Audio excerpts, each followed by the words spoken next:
Hey everyone, it's Chess Guy, and today I'm going to be giving you 5 tips for handling a king bishop knight versus king endgame. It is one of the 4 basic checkmates, and I won't be giving a step-by-step guide on how to checkmate. This video is just going to give you the absolute basic knowledge of this endgame. So the first tip I'm giving you is that the bishop and the knight can only force checkmate in a corner, but not just any corner, only the 2 corners that are the same color as your bishop. So we have a light squared bishop, which means that checkmate can only be forced on the h1 corner and the a8 corner. If this was a dark squared bishop, then we can only force checkmate in a1 and h8. The reason why it's like this is a little bit hard to explain, so I won't be getting into that in this video. But for now, just know that checkmate can only be forced in the 2 corners that share the same color as your bishop. The next tip is to always make waiting moves with your bishop. Usually when you're trying to checkmate with bishop and knight, your bishop only has to control one diagonal. So let's say the bishop has to control this diagonal right here. We can move the bishop anywhere along this diagonal, and it controls the diagonal all the same. Bishops are the only piece that can make perfect waiting moves. A king cannot make a perfect waiting move.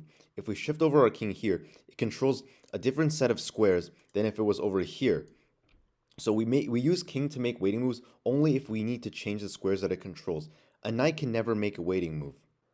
The next tip is that your bishop and knight control the maximum number of squares when they are sitting on squares of the same color. Light squared bishop only attacks light squares, and your knight, when sitting on a light square, attacks dark squares. So this is the best way they can complement each other. You need your knight to attack squares of one color, while your bishop attacks squares of the other color. The fourth tip has to do with the relative mobility of the pieces.